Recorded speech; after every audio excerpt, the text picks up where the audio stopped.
You left the battlefield and you were home within a matter of 3 or 4 days. And there was no counseling, there's no debriefing, there was absolutely nothing. There's one thing that every war has in common. Eventually, they all come to an end. Eventually. In April of 1975, after 20 years of fighting and over a decade of American involvement, that day came for the war in Vietnam. It happened when Saigon, the capital of South Vietnam, fell. As it all was coming to a close, the grounds of the U.S. Embassy were packed with people hoping to escape the country. For 24 hours, helicopter after helicopter briefly landed on rooftops. They were loaded with those fortunate enough to get visas and lifted again into the sky where they flew to the aircraft carriers waiting in the South China Sea.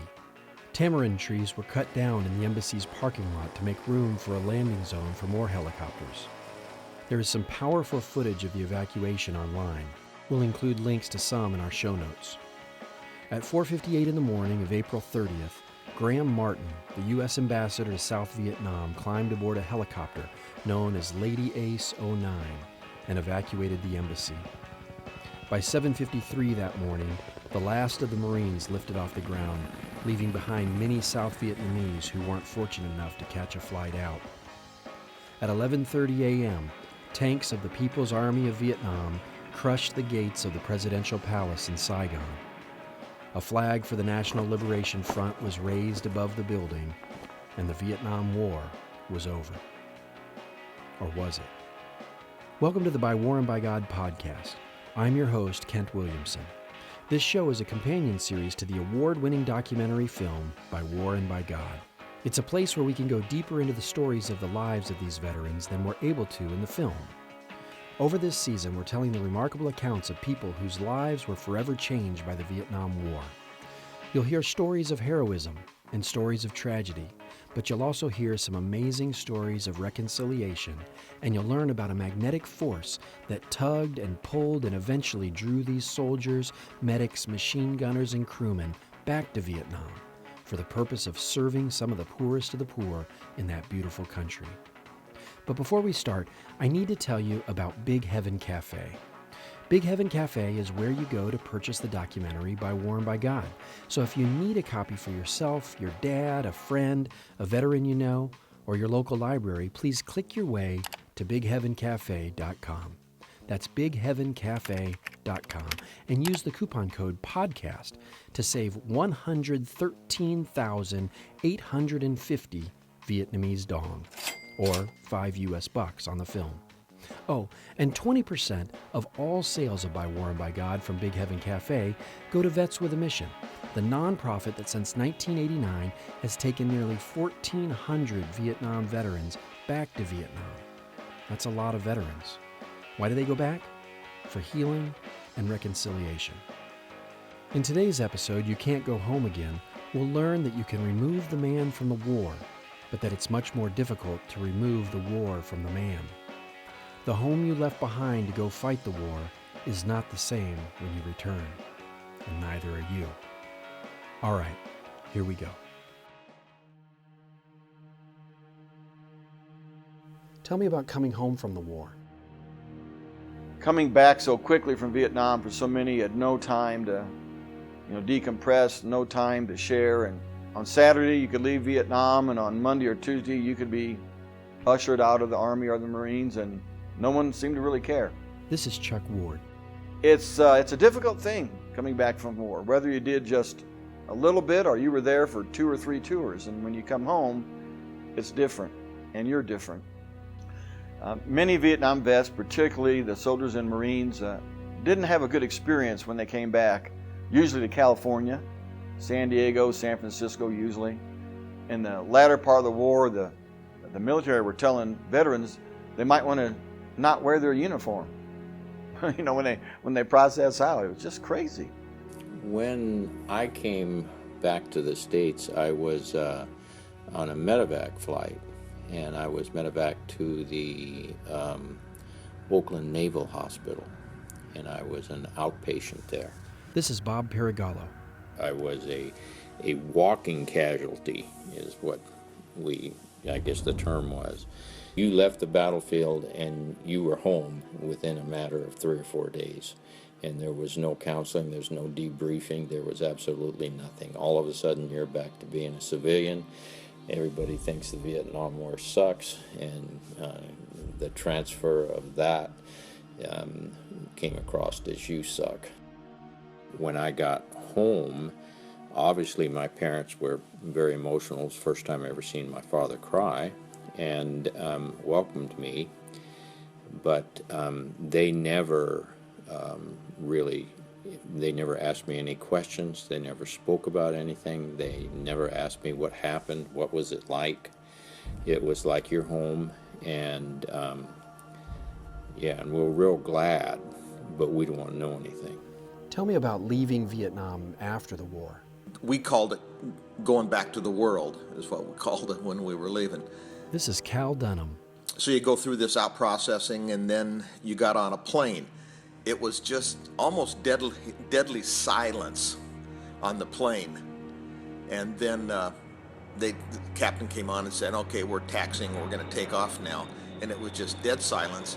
And then as soon as we lifted off the ground and we knew we were at elevation where nothing could happen, everybody just broke into cheers and grabbed the stewardesses and hugged them, and everybody was just ecstatic, that we were now headed home. It was a great feeling. It was a real euphoria, because you thought, okay, I made it. Now I'm on my way home. Well, first of all, I was glad to get on the plane to go back. This is Pat Cameron. And when I got off the plane, there really wasn't anybody there to greet us at all. And then I went straight from there to the Balboa Naval Hospital. And that's where I was going to spend the remainder of my duty time from serving over in Nam. Shortly after I was checked in Balboa Naval Hospital, I went home for a leave. I got about 2.5, 3 weeks to take off from after serving over there. And to be really honest with you, I didn't talk about it much. So what was coming home like? How were you received? But first, as a storyteller, I love telling stories, whether on film or in audio form like this podcast. But the telling of stories doesn't work without an audience like you. So I want to say thank you for listening. You are the reason we create this show. As listeners of this show, I want to ask you for 2 favors. First, will you please tell a friend about us? There's probably at least one person in your circle of influence who would like to hear this podcast, so please tell them about it. I would appreciate it. Second, would you consider going to iTunes or wherever you get your podcasts to rate us and give us a review?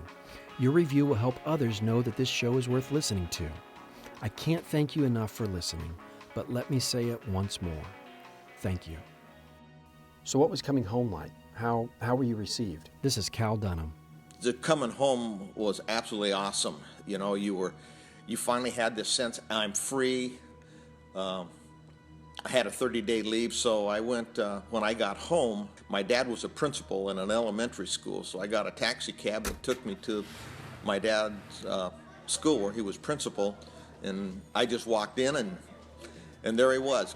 They didn't know exactly when I would be home because I hadn't called. They just knew that I should be home around a certain date. And so I saw my dad for the first time in a year, and we hugged, and then I took his vehicle and went up to the school, another school where my mom was teaching. And those first days were just like an euphoria. You were there, you had a sense of, I made it back. It was joyous. It was a wonderful thing, well received by my family and my closer friends that knew me. We just had a great time being able to be together again. Did your friends understand what you had been through? I don't think so, not really. They were just glad I was home, that I was safe, but they really didn't understand what I'd just been through, and nor was I sharing any of that. You really just didn't talk about it much. I mean, especially in those first months and so on, you would, maybe you would tell a light story of something that happened to you, but for me, I never really talked about it.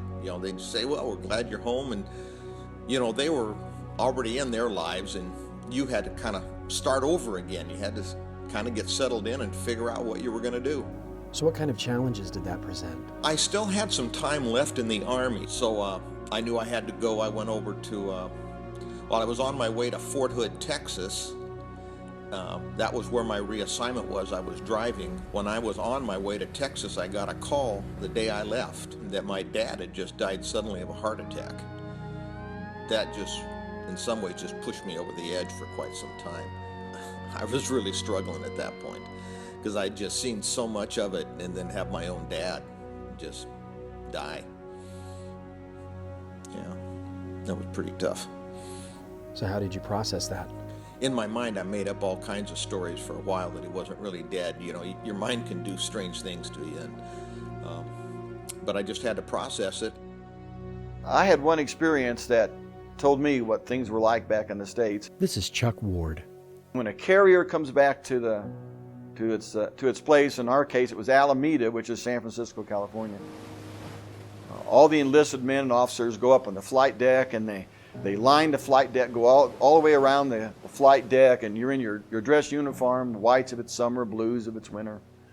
And as we were sailing under the Oakland Bay Bridge, I looked up, and you could see people up on top of the bridge, lots of people. And you could tell they had signs. You couldn't read them yet, but you knew they had signs. But as you got closer, you began to hear that these were not people that were welcoming you home. It was anti-war protesters. And then as you even got closer, you could see some of the signs, huge signs, small signs. Some of them said really terrible things. You know, you've heard things like baby killer, that sort of thing. But the thing that happened, it was terrible. As our carrier went under the Oakland Bay Bridge, soon things began to hit us.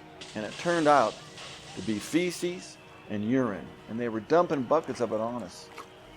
I mean, you talk about angry. Those people on the bridge that day were very fortunate that the sailors on that flight deck couldn't get to them, because it would have been awful. You know, how in the world do you treat people that way? It was disgusting. So what was it like when you got back? This is Bob Perigallo. I still had a year and a half to do in the Marine Corps, over a year and a half. So I was stationed at the Concord Naval Weapons Station, which was a West Coast ammunition depot for the Vietnam War. And I was assigned as a security guard. We had a lot going on because we had all of the Berkeley demonstrators that were protesting the war in the ammunition depot. So I went from one war against the Viet Cong into a war against war protesters. And these were not nice, loving, hippie people. These people were pretty vicious, and yeah, it was confrontations on every weekend when they would come down to protest. On October 15th, 1965, at the Berkeley campus of the University of California, the Vietnam Day Committee held a mass rally to protest the United States war against Vietnam. In the evening, 14,000 students and people from the community marched from the campus toward the Oakland Army base. And this is kind of a funny, well, not so funny story. Again, Cal Dunham. There was a guy sitting in front of me in a line of traffic, and he had long hair and looked like what you would back then we called a hippie, and I made some kind of rude comment about that, about him probably being one of those protesters that hates guys like me and so on. And Fran just looked at me and said, "Cal, that's that guy up in that car ahead of us is my stepbrother." And I said, "You're kidding me?" And she said, "No, that's my stepbrother." And I says, "Don't you ever introduce me to him." And I was really rude, and he hadn't done anything to me, but you really stereotype people, so you just kind of stayed away from people that you thought might be real negative toward you. What did you do after dealing with the protests? But first, did you serve in Vietnam? If so, I'd like to hear what it was like for you to return home. Or perhaps you had a family member who served and you'd like to ask them what it was like to come home. Please record it on your phone and email it to me. Or if you prefer typing, go for it. Either way, send it to me at kent@bywarandbygod.com. That's Kent, Kent, @bywarandbygod.com. I'll look forward to learning about your experiences, and we might just put some of your stories into a future episode. Okay, I want to interrupt things for a moment to point out the set dressing. Do you hear that? This is part of the soundtrack of the film By War and by God. It was composed by Will Musser. Will Musser has created music for several of my films, but he's probably most known for his work on the God's Not Dead films. Another one of his soundtracks hits theaters this weekend in a film called The Case for Christ. Anyway, I love his music. He's a very talented artist, and I want you to experience the soundtrack for free. So make a mental note to go to bywarandbygod.com to download it. Now back to the show. What did you do after dealing with the protests? I became the senior NCO of a burial detail, and we were doing 3-4 military funerals every day. This is Bob Paragallo. And this would have been 1968, which was the highest casualty rate of the Vietnam War, that Tet Offensive. I did that for 6 months, and you just try to imagine what that is like, folding the flag of this mother's son and handing it to her. Let me tell you, it was just a gut-wrenching experience, and the only way we could actually get through it after a while was we started drinking pretty heavy.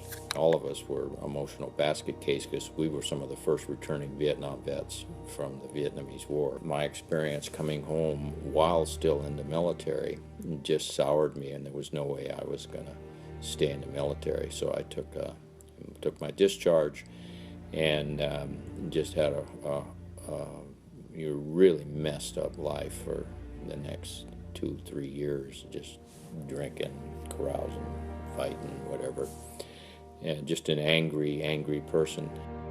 What did you do after you got out of the service? My father and I used to play with race cars a lot, drag racing, and he gave me the funds to start building another race car in California. This is Pat Cameron. And I dominated my time and most of my mental state to going back to racing cars. And I don't know if I just wanted to go fast, and I didn't fear death, I'll tell you that. Death was something that I had seen so much of that I just decided, if I didn't get a calling then, I wasn't gonna get no calling. So I ended up driving race cars up to 250 miles an hour, everything from funny cars to IMSA racing, where I ran all over the world, traveled a lot. And I did that for 2 years, and it was a joy after I got out of service. In my life, I really put my wife through a lot. There's no question it led to the divorce in my first marriage. This is Chuck Ward. If I knew then what I know now, perhaps that marriage could have been saved, but there wasn't any chance, really. And so then, you take those issues from one relationship to another. You think you've dealt with it. I just kind of tried to forget, my bad memories or the bad things that happened. And Chuck eventually remarried. I wanted to have that special bond that men in the military have, but particularly in war. In my marriage, which was unfair, I did things that were irrational because it was about Vietnam and not about living in Murray, Kentucky. And I didn't treat my wife very well, and we didn't have the intimacy on the emotional level that we should have had. And I just had this box, this fence around me. And she finally had enough, and she wanted out of the marriage. And that made me deal up front with Vietnam. So my wife and I separated. I even had to do a very humbling thing. I had a full-time job at a university, and I had to get a part-time job so I could pay for the counseling to try to help myself and save my marriage. And that was really humbling because I delivered newspapers on weekends. And sometimes I delivered those newspapers to people that I worked with at the university. It was embarrassing and it was humbling. But I had to do it, or there wasn't going to be a marriage anymore. And God's grace and compassion and mercy and Joette's faith, we weathered the storm, and we got back together, and we've never looked back.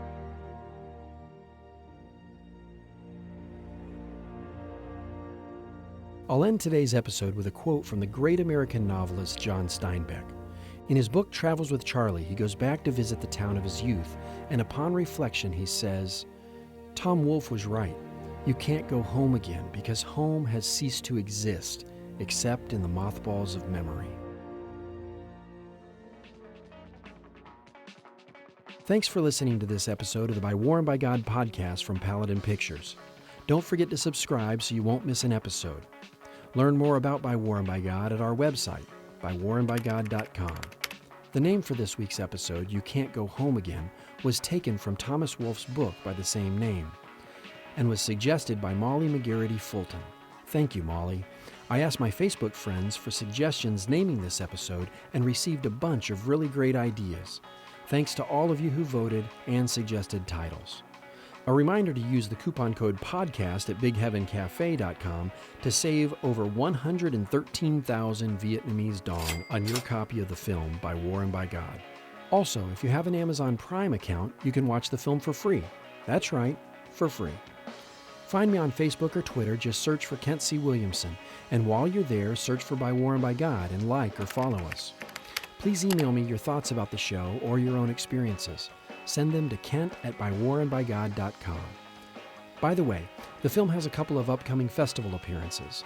It will be at the Bare Bones International Film and Music Festival in Muskogee, Oklahoma on Saturday, April 22nd, where it will screen at the historic Roxy Theater.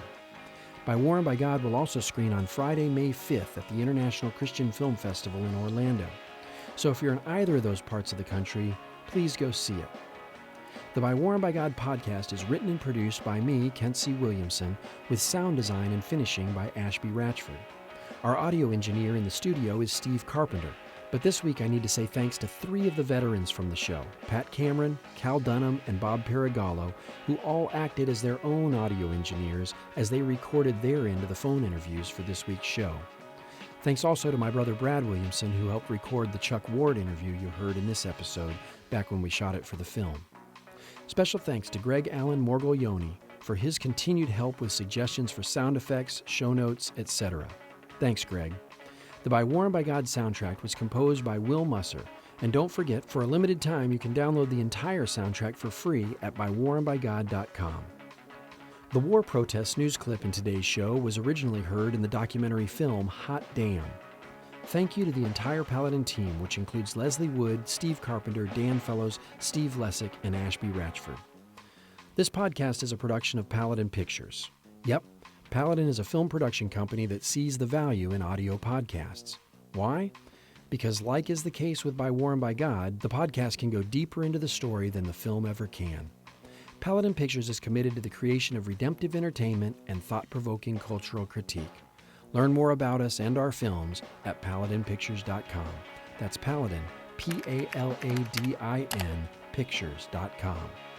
By War and by God is produced at the Paladin Studio in the amazingly wonderful, beautiful little town of Charlottesville, Virginia.